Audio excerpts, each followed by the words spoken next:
Assalamualaikum warahmatullahi wabarakatuh. Perkenalkan, nama saya Laura Anissa. Saya pemateri pertama, yaitu tentang pengertian pendekatan filosofis. Pengertian pendekatan filosofis.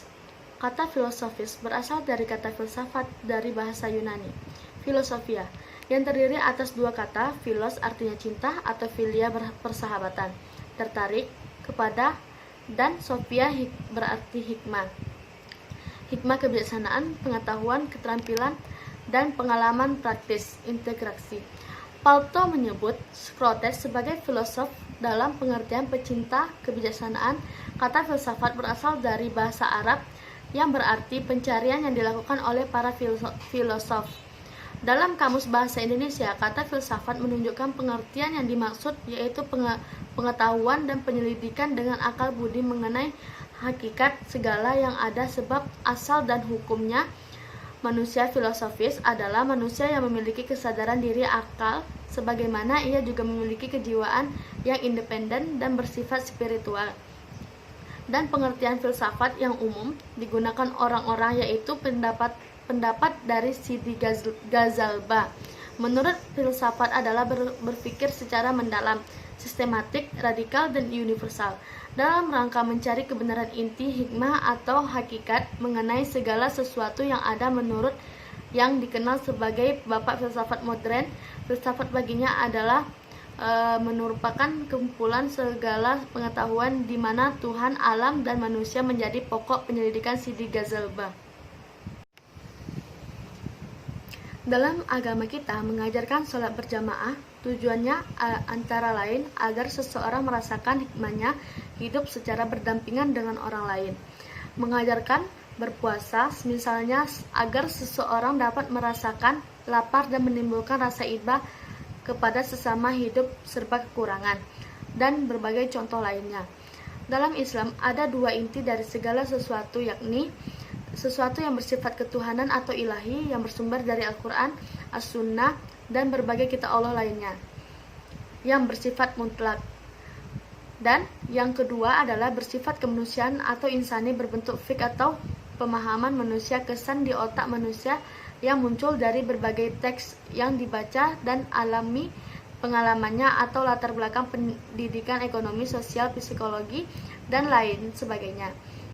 Bahkan Ibnu Khaldun menambahkan sesuatu aspek, yakni iklim, kemudian inilah yang dinamakan historisitas menjadi keagamaan. Ia lalu menjadi tafsir atau perspektif.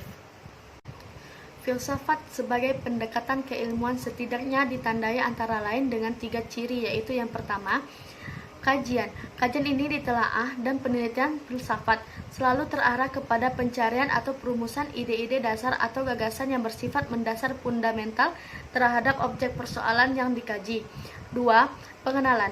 Pengenalan pendalaman persoalan-persoalan dan isu-isu fundamental dapat membentuk cara berpikir kritis. 3. Kajian. Kajian dan pendekatan filosofis. Kajian yang bersifat seperti dua hal di atas akan dapat membentuk mentalitas, cara berpikir, dan kepribadian yang mengutamakan kebebasan intelektual sekaligus mempunyai sikap toleran terhadap berbagai pandangan dan kepercayaan berbeda serta terbebas dan dogmatisme dan fanatisme. Kegiatan berfilsafat menurut Louis of Kotsoff adalah kegiatan berpikir secara 1. Mendalam. Mendalam ini sama-sama dengan sedemikian rupa sampai di titik akal kita tidak sanggup lagi. 2. Radikal. Radikal ini sampai ke akar-akarnya sehingga tidak ada lagi tersisa. 3. Sistematik. Sistematik dilakukan secara teratur dengan menggunakan metode berpikir tertentu. 4. Universal. Ini bersifat tidak dibatasi atau pada satu kepentingan kelompok tertentu, tetapi bersifat umum dan menyeluruh. Adapun manfaat yang bisa didapat ketika seseorang menggunakan pendekatan filosofis dalam kajiannya adalah sebagai berikut. Yang pertama, ada hikmah, hakikat atau inti dari ajaran agama dapat dimengerti dan dipahami secara seksama. 2. Secara setiap individu dapat memberikan makna terhadap segala sesuatu yang dijumpainya dan mengambil hikmah sehingga kita melakukan ibadah apapun itu tidak mengalami degradasi spiritualisme yang menimbulkan kebosanan. 3. Membentuk pribadi yang lebih berpikir kritis. 4. Adanya kebebasan intelektual. 5. Membentuk pribadi yang selalu toleransi. Yang bagian B, pendekatan filosofis dalam studi Islam. Pendekatan filosofis dalam studi Islam itu artinya mengkaji dan memahami Islam dan ajaran-ajaran menyala dengan menggunakan disiplin ilmu filsafat, di mana pendekatan filosofis menggunakan pikiran dalam mempelajari ilmu-ilmu Islam. Itu diperlukan pikiran menyelesaikan permasalahan-permasalahan dan persoalan Islam, dan untuk mencari secara hakikat inti kebenaran, keutamaan, dan kebijakan tentang segala sesuatu, maka diperlukan berpikir secara sistematis. 2 mendalam, 3 radikal, 4 populatif, 5 universal. Berpikir secara sistematis artinya berpikir yang terstruktur atau teratur. 2 mendalam artinya berpikir tentang segala sesuatu sampai tuntas. 3 radikal, kita berpikir hingga sampai ke akar-akarnya yang paling dalam dan tidak terhalang oleh apapun. 4 spekulatif artinya berpikir yang menerawang jauh ke depan menggunakan akal pikiran seluas-luasnya. 5 universal artinya berpikir yang menyeluruh, yang tidak dibatasi oleh hal-hal yang bersifat partikular. Dengan menggunakan pendekatan filosofis ini dalam studi Islam, maka seseorang akan dapat memberikan makna terhadap sesuatu yang dapat dia jumpainya, dan juga dapat pula menangkap hikmah dan ajaran terkandung di dalamnya dengan cara demikian. Seketika seseorang mengajarkan sesuatu amal ibadah yang tidak dapat meresahkan kekeringan spiritual yang dapat menimbulkan kebosanan. Semakin menggali makna filosofis dalam ajaran agama, maka semakin meningkat pula sikap penghayatan dan spiritualitas yang dimiliki seseorang. Yaitu yang ketiga, bagian C, pola pendekatan filosofis dalam kajian Islam. Menggunakan pendekatan filosofis dalam kajian Islam dapat dideskripsikan dalam 2 pola. Yang pertama yaitu upaya ilmiah yang dilakukan secara sistematis untuk mengetahui dan memahami serta membahas secara mendalam seluk-beluk atau hal-hal yang berhubungan dengan agama Islam, baik ajaran, sejarah maupun praktek pelaksanaan secara nyata dalam kehidupan sehari-hari sepanjang sejarah dengan menggunakan paradigma dan metodologi disiplin filsafat. Yang kedua, upaya ilmiah yang dilakukan secara sistematis untuk mengetahui dan memahami serta membahas nilai-nilai filosofis atau hikmah yang terkandung dalam doktrin-doktrin ajaran Islam yang bersumber pada Al-Quran dan As-Sunnah, yang selanjutnya dilaksanakan oleh praktek-praktek keagamaan. Untuk menjelaskan pola yang pertama, ada baiknya jika dijelaskan terlebih dahulu metode yang dapat ditempuh dalam kajian Islam melalui pendekatan filosofis sebagai sesuatu metode pengembangan suatu ilmu. Dalam hal ini kajian Islam memerlukan 4 hal sebagai berikut. 1. Bahan-bahan yang digunakan untuk pengembangan disiplin melalui ilmu. Dalam hal ini dapat berupa bahan tertulis yaitu Al-Quran dan As-Sunnah serta pendapat para ulama atau filosof, dan bahannya yang diambil dari pengalaman empirik dan praktik keberagaman. 2. Metode pencarian bahan. Metode pencarian bahan untuk mencapai bahan-bahan yang bersifat tertulis yang dilakukan melalui studi kepustakaan dan studi lapangan yang masing-masing prosedurnya telah diatur sedemikian rupa. Yang ketiga, metode pembahasan. Metode pembahasan untuk itu Muazzain Arifin mengajukan alternatif metode analitis sintetis, yaitu metode yang berdasarkan pendekatan rasional dan logis terhadap sasaran pemikiran secara induktif, deduktif, dan analisa ilmiah. 4. Pendekatan biasanya diperlukan dalam analisa dan berhubungan dengan teori-teori keilmuan tertentu yang dipilih untuk menjelaskan fenomena tertentu pula. Dalam hubungan ini terdapat lebih merupakan pisau yang akan digunakan dalam analisa. Ia semacam paradigma atau cara pandang yang digunakan untuk menjelaskan sesuatu fenomena. Hal ini selanjutnya erat hubungannya dengan disiplin keilmuan, sedangkan dalam pola kedua, pendekatan filosofis dilakukan mengurai nilai-nilai filosofis atau hikmah yang terkandung dalam doktrin-doktrin ajaran Islam yang terdapat dalam Al-Quran dan As-Sunnah, seperti hikmah dan penerapan syariat Islam atau hikmah dalam perintah tentang salat, puasa, haji, dan sebagainya. Oleh ini banyak ditempuh oleh beberapa para ulama, antara lain Imam Haji dan sebagainya. Oleh ini banyak ditempuh oleh beberapa para ulama, antara lain Imam Asy-Syatibi melalui karyanya Al-Muwafaqatu fi Usul Asy-Syiriyati. D. Model pendekatan filosofis dalam kajian Islam. Jamali Sahrodi menyebutkan setidaknya ada 3 jenis atau model yang termasuk pendekatan filsafat modern atau kontemporer yang digunakan dalam kajian Islam, yaitu: yang pertama, pendekatan hermeneutika; yang kedua, pendekatan teologi filosofis; yang ketiga, pendekatan tafsir filsafi. Yang pertama, pendekatan hermeneutik. Kata hermeneutik berasal dari bahasa Yunani hermeneonin yang berarti menafsirkan. Sedangkan secara terminologi, hermeneutika dapat didefinisikan sebagai 3 hal. Yang pertama, mengungkapkan pikiran seseorang dalam kata-kata, menerjemahkan, dan bertindak sebagai penafsir. Pengertian yang kedua, usaha mengalihkan dari suatu bahasa asing yang maknanya gelap, tidak diketahui, ke dalam bahasa lain yang bisa dimengerti oleh si pembaca. Yang ketiga, pemindahan ungkapan pikiran yang kurang jelas, diubah menjadi bentuk ungkapan yang lebih jelas. Fungsi hermeneutika ada 3. Yang pertama, hermeneutika sebagai metodologi. Yang kedua, hermeneutika sebagai filsafat atau filosofis. Yang ketiga, hermeneutika sebagai kritik. Istilah hermeneutika dalam pengertian teori penafsiran kitab suci ini pertama kali dimunculkan oleh J.C. dan Howard dalam bukunya Hermeneutica Sacra Siva Methodus Expondarum Scarcum Literarum. Istilah hermeneutika dalam hal ini dimaksudkan sebagai kegiatan memahami kitab-kitab suci yang dilakukan oleh para agamawan pada abad 17-an.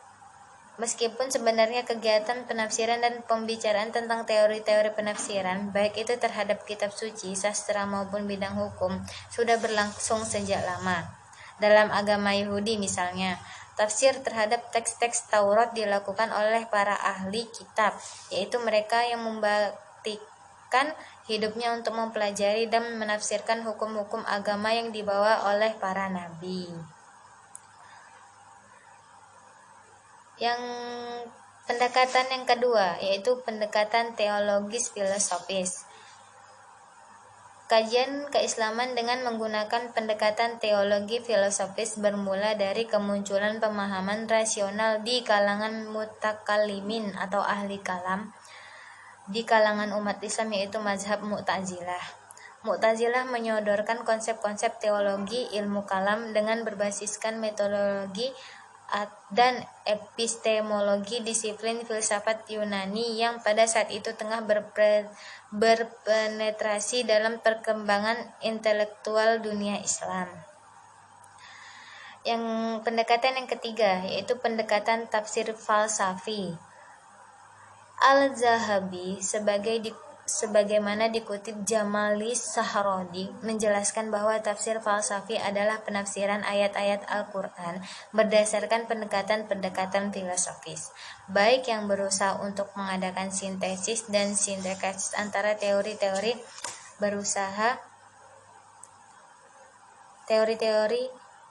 filsafat dengan ayat-ayat Al-Quran, maupun yang berusaha menolak teori-teori filsafat yang dianggap bertentangan dengan ayat-ayat Al-Quran.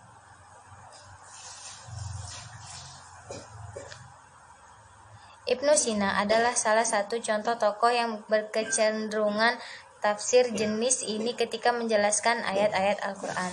Salah satu karyanya dalam bidang ini adalah Al-Isyarat wal Tanbihat, Al-Qismu Sani Al-Tali'ah, Salah satu contoh dari tafsir falsafi Ibnu Sina dalam hal penafsiran filosofi sebagai berikut. Allahun nurus samawati wal ard, maslu nurihi kamis kawatin fiha misbahun, al misbahu fi rujuzajin azujaju ka'annaha kaukabun duriyun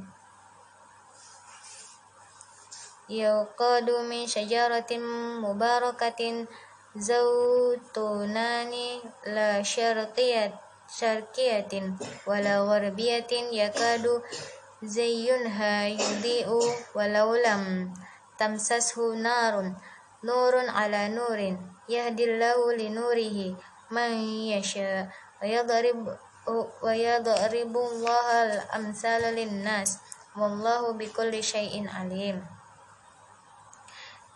Yang artinya, Allah pemberi cahaya kepada langit dan bumi. Perumpamaan cahaya Allah adalah seperti sebuah lubang yang tak tembus, yang di dalamnya ada pelita besar.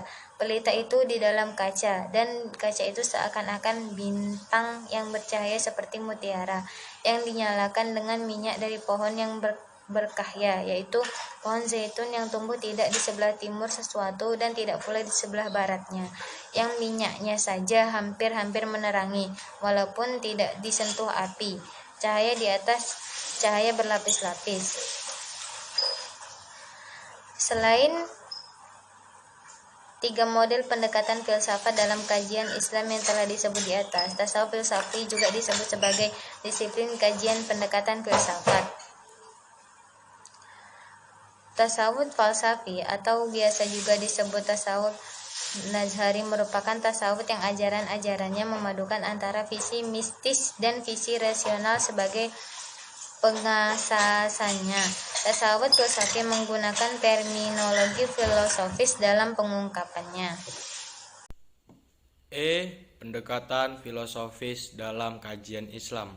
Untuk memahami pendekatan filosofis dalam kajian Islam, filsafat dalam Islam, dan aplikasi pendekatan filosofis dalam kajian Islam, bahasa Arab hikmah dan hakim bisa diterjemahkan dengan arti filsafat dan filsofol. Kata hakumul Islam bisa berarti falasifatul Islam. Hikmah adalah perkara tinggi yang bisa dicapai oleh manusia dengan ayat-ayat tertentu, yaitu akal dan metode berpikirnya. Agama Islam memberikan penghargaan yang tinggi terhadap akal, dan tidak sedikit ayat-ayat Al-Quran yang mengajukan dan akal. Di dalam Al-Quran dijumpai perkataan yang berkata dari akal sebanyak 49 kali, yang semuanya dalam bentuk kata kerja aktif seperti akulu, takilun, nakil, yakulah, dan yakulun.